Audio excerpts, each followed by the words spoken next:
আর সবচেয়ে বড় দুঃখ লাগে কিন্তু সে নাজির স্যার মানে বর্তমানে স্যারে যে আছে ওনার সাথে কিন্তু ব্যাড হয়ে গেছে। সে কিন্তু ছেলেটা ভালো না, এটা সত্য। স্যার আদাব, ভালো আছেন? স্যার আমি নজরুল বিপ্লব, ওই জার্মানি থেকে বলছি। আচ্ছা আচ্ছা। স্যার আমি আপনাকে ফোন করেছি। এই এই আপনার এক একাডেমির কারিম নামক একটা ছেলে শিক্ষক, সে নাকি আপনার কাছ থেকে হিসেব বিজ্ঞান ক্লাস কেড়ে নিছে, এটা কি সত্য?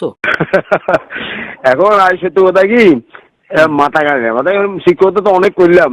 আমি 1981 থেকে সন্তোষ মাস্টার করছি। হুম। এবং সত্য কথা কি, আমি একদম খুব মনের কথা বললাম। আমি প্রথম দিনে ওই যে বাউরি ছিল হেডমাস্টার, হের ক্লাসে গেলাম অঙ্ক। এর পরবর্তী ক্লাস 10-এর হিসাব বিজ্ঞান, ব্যবসা করেছি, তখন ব্যবসা হয়েছে। এই ক্লাসগুলি হচ্ছে আজ দিন প্রথম দিন। এটা অদ্যবধি গাছ স্কুলে আসছি, তখন সুলতান সারা ছিল মন্নান সাহেব মানে প্রথম 2 দিন আরে 9-এর অঙ্ক হিসাব বিজ্ঞান দিল।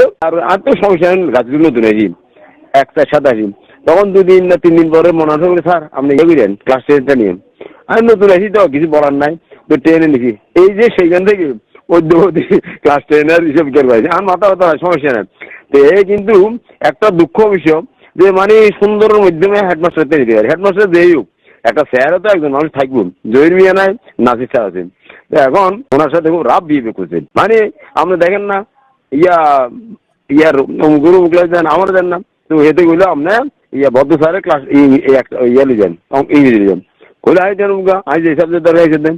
তো হিসাব বিজ্ঞান আই ক্লাসে, তো ক্লাসে ওই স্যারও কিন্তু দাবি করে দিয়েছে। কইলো স্যার আই জানি আপনি আমার সাথে মানে 2 কথা কইতেন না, গরম কথা কইতেন না, আমি দেখি। আমি বললাম কোনো সমস্যা নেই। তো আপনার মতো শিক্ষক, সেই ওখানকার পার্মানেন্ট টিচার না, সে টেম্পোরারি শিক্ষক, এখন আপনার ক্লাসটা নিচ্ছেন না, এখন ক্লাস কে নেই, ও নাই, কারিম নেই। আসলে ব্যাপারটা মাইন্ড করি না, আর বয়সের তো সমস্যা নাই। ওই আর সবচেয়ে বড় দুঃখ লাগে কিন্তু সে নাজির স্যার মানে বর্তমানে স্যারে যে আছে ওনার সাথে কিন্তু ব্যাড হয়ে গেছে। সে কিন্তু ছেলেটা ভালো না, এটা সত্য। এর বিহেভিয়ার খারাপ। আমারও অন্য দুঃখ নাই, কিন্তু আর কথা হলো যে স্যারে আছে, যেমন জহির মিয়া আমার জুনিয়র, হে আমার কোনোদিন ছাড় ছাড়া এই বড় বড় প্রতিষ্ঠান, বড় বড় অনুষ্ঠান মানে পরীক্ষা টরীক্ষার সময় ইউনিভার্সিটি হইতে কিন্তু এই শাড়িটা দেন শাড়িটা করেন। মানে ওনার অনুষ্ঠানে কি হেডমাস্টারের কারে সাথ থাকে, কিন্তু উনি কোনোদিন আর নাম ডাকেন কিন্তু। নাসির স্যার ততই হয়েছে, কারণ দেখছি এটা এখন কত শিক্ষকরাই মোটামুটি সত্য কথা সবাই সাথ ছাড়ে গেল। তো এই জন্য দুঃখ না, কিন্তু হে নাসির স্যার যে স্যার আছে আমি তাকে সম্মান করতে হবে। হ্যাঁ আর বয়সে ছোট, সমস্যা নেই। এখন কিন্তু আমি উনি মুছে উঠতে গেছি, বৈদ্য আছি, উনি স্যার আছে এখন, আমি কিন্তু যত সম্মান করি। আপনার সে বিহেভিয়ারের সমস্যা আছে বেশ কিছু। সে কি ওই রাজনৈতিক একটু কোনো প্রভাব রাজনৈতিক প্রভাব খাটায়? দেখা। হ্যাঁ, কোন দল করে স্যার সে? হ্যাঁ হ্যাঁ, এইটা সে কোন দল প্রভাব করে? খাটায়। এখন আর কত হলো, এই হুম। গাছের স্কুলে আমরা যেমন মুস্তফার মতো শিক্ষক, দেলোয়ার মতো শিক্ষক, এরা তো ভালো বলি, কিন্তু কখনো প্রভাব খাটানো, এটা সত্যি কথা। হ্যাঁ, সে কোন দল করে? তো এই কারিম কোন দল করে? বিএনপি বিএনপি করে। আচ্ছা, বিএনপি করে। আচ্ছা আচ্ছা, সে বিএনপির এটা দলের প্রভাব খাটায় এখানে, তাই তো? কিন্তু প্রভাব একটু দেখাইতে চাষি, আসলে এটা আমরা অনেকেই ভাষিক করতাম বাইরে, ওনারা তো মাইন্ড করে না। তো দেখা যায় বিভিন্ন ভাবে সে ইয়ারে নাই স্যারে প্রভাব ইয়ার একদিনে কি ও দেরি করি কখন আগে সে বলা যায় না, কখন যা তাও বলা না।